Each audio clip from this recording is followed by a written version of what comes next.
Red book లో నేను ఏం చెప్పా, రెడ్ బుక్ గురించి నేను చాలా క్లారిటీ ఇవ్వాలనుకుంటున్నాను ఈరోజు. నా ప్రతి స్పీచ్ చూడండి, ఎవరైతే చట్టాలు ఉల్లంఘించి కార్యకర్తల్ని ప్రజల్ని ఇబ్బంది పెట్టారో వాళ్ళని నేను వదిలిపెట్టాను అని స్పష్టంగా హామీ ఇచ్చాను. మళ్ళీ రిపీట్ చేస్తున్నా, చట్టాలు ఉల్లంఘించిన ఓకే. జోగి రమేష్ గారు అబ్బాయి ఏం చేశాడో ప్రజలు తెలుసుకోవాలి. అగ్రిగోల్డ్ భూమి పత్రాలు తీసుకుని ఫేక్ పత్రాలు సృష్టించి అతని పేరుపై ట్రాన్స్ఫర్ చేసుకుని అమ్మేశాడు.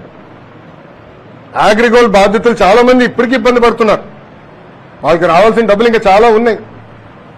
అగ్రిగోల్డ్ భూములపైన ఫేక్ పత్రాలు సృష్టించి అమ్మేశాడు, డబ్బులు సంపాదించాడు. అంటే యాక్షన్ తీసుకోకూడదా తెలుగుదేశం, జనసేన, భారతీయ జనతా పార్టీ ప్రభుత్వం?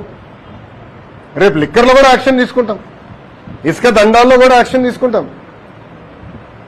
అంటే అడ్డగోలుగా ప్రజల భూమి దోచేసినా మేమేం పట్టించుకోకూడదా?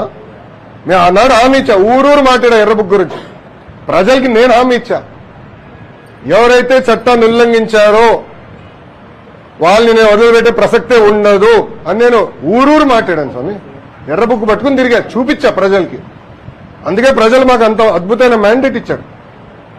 దాని ఒక్కోళ్ళే కాదు, అందరం కలిసికట్టుగా పోరాడడం, దాంట్లో భాగంగా రెడ్ బుక్ ఒక మ్యాండేట్ మాకు. నేను ఊరూరు చూపించా రెడ్ బుక్, నేను ప్రతి పబ్లిక్ మీటింగ్ లో చూపించా. ప్రజల నిన్న ప్రతి నియోజకవర్గంలో మేము గెలిచాం. సో ప్రజలు మాకు అంత క్లియర్ మ్యాండేట్ ఇచ్చారు. సో ప్రజలు కూడా చాలా క్లియర్గా ఉన్నారు, ఎవరైతే తప్పు చేశారో వాళ్ళని వదిలిపెట్టొద్దని క్లియర్గా చెప్తున్నారు. అదే అమలు చేస్తాం.